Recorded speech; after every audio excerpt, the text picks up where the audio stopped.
Wow! Ayan po mga uncle.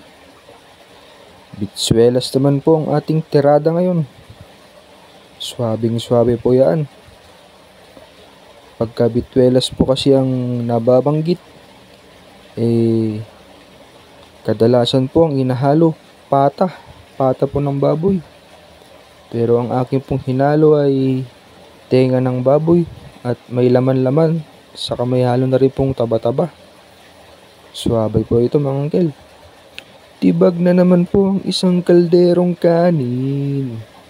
You know. Ayan po uncle. Panalong panalo po yan. Lalo na pagod ka po sa trabaho.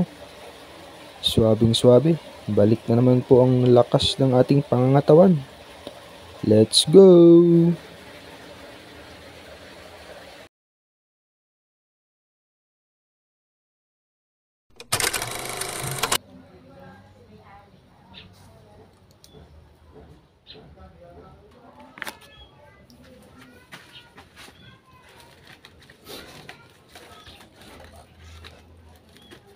So ayan nga po no mga uncle.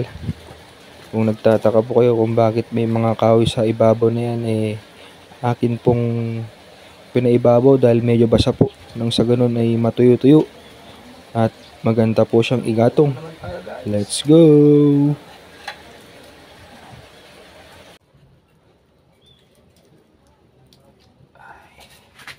Luto tayo ng bitwelas.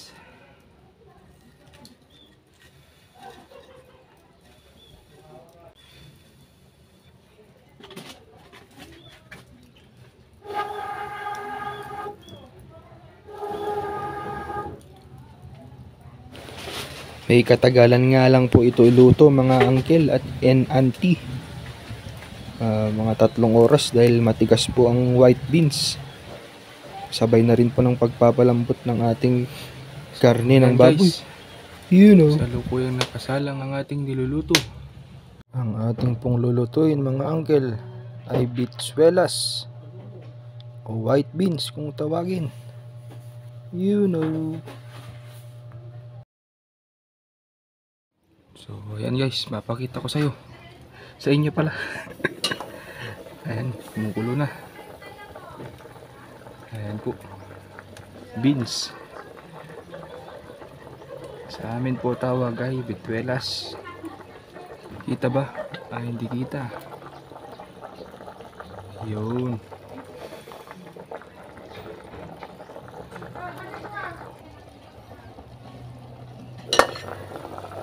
Ayan, yan po ang itsura nya. Ang hinalo po natin ay tenga ng baboy at mga laman at taba.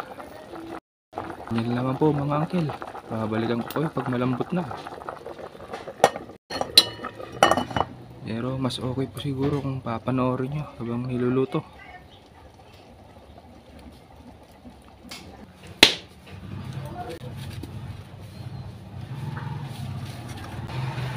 Pasensya na po kayo at maingay dito. Tunog ng tricycle at mga marites. Pasensya na po kayo sa aming kalan. Dito sa probinsya, ganito po talaga. Diskarte lang. Inayos ko lang po yan. Yan po. Inayos lang natin. Yan lang guys. Enjoy lang kayo dyan. Panoorin nyo paano magluto ng bitwelas. Pag nadurog na yan guys, saka malambot na rin yung karne ng baboy, gigisa natin. Abang-abang kayo guys. Ang ating paboritong parte ng ating video ay ang paggigisa. You know.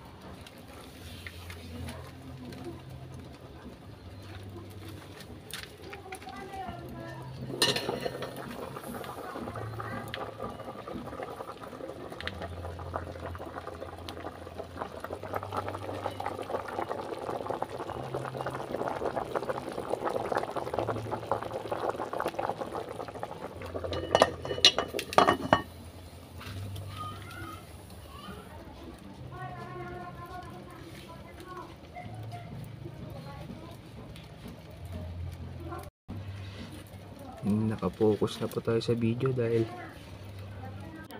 nakabili na po tayo ng cellphone holder or stand. Para hindi po magulo ang ating pagkakakuha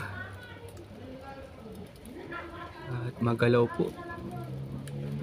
So ito medyo okay na. Meron na tayong gagamitin sa every content. So bye-bye lang kayo mga uncle. Maraming salamat po.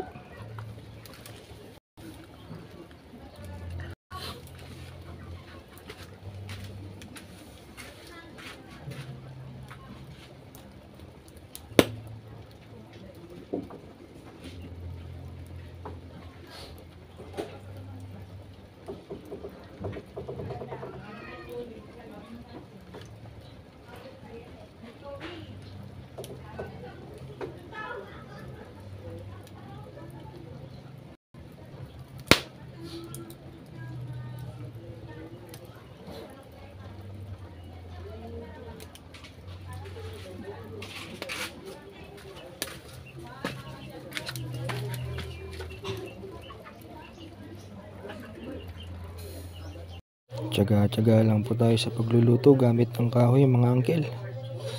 Ganito po talaga pag naubusan ng gasol. Meron pa tayong pang emergency gamit ng kahoy sa pagluluto. Madaming maingay dahil maraming marites. Punta na po ulit.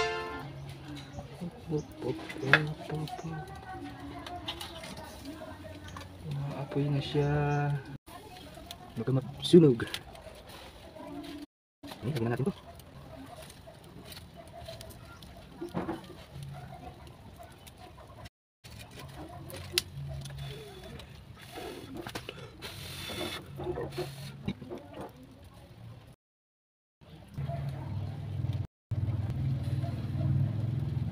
Wala na pong cut-cut ito. Wala nang cut-cut sa ating video. Dire-diretso na po yan. Mga uncle, chill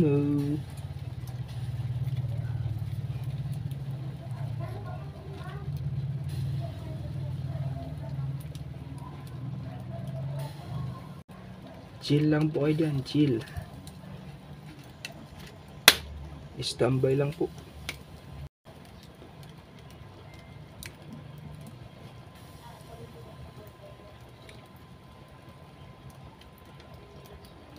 Improvise lang po ang ating look. Ganyan lamang po.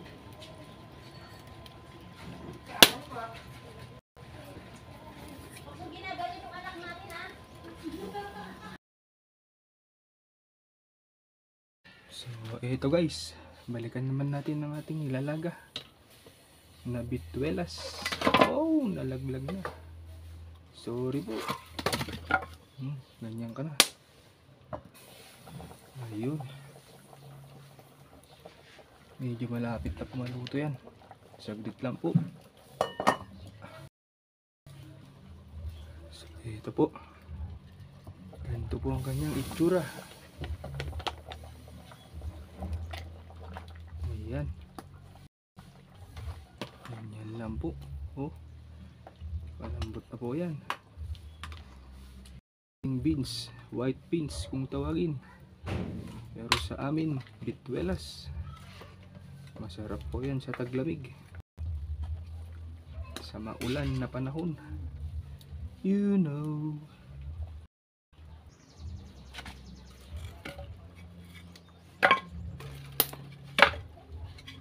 Oh, nasunog na pala yun. Di lagay na natin yan. Init.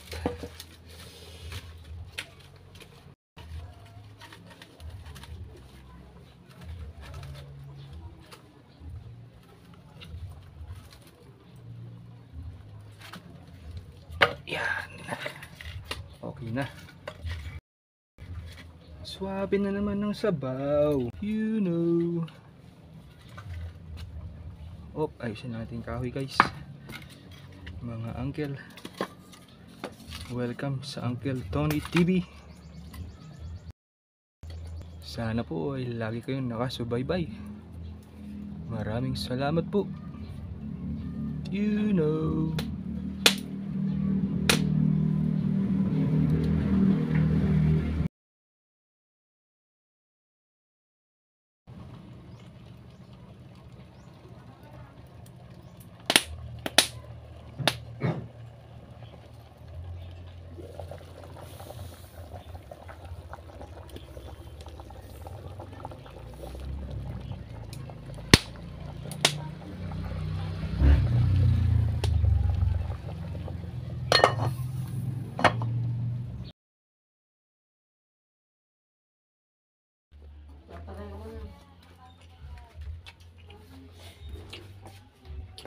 Patakinak pa.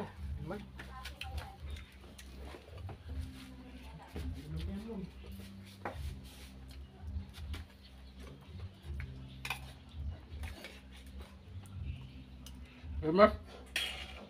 Irma? Ang makasuya na.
Ayan po guys.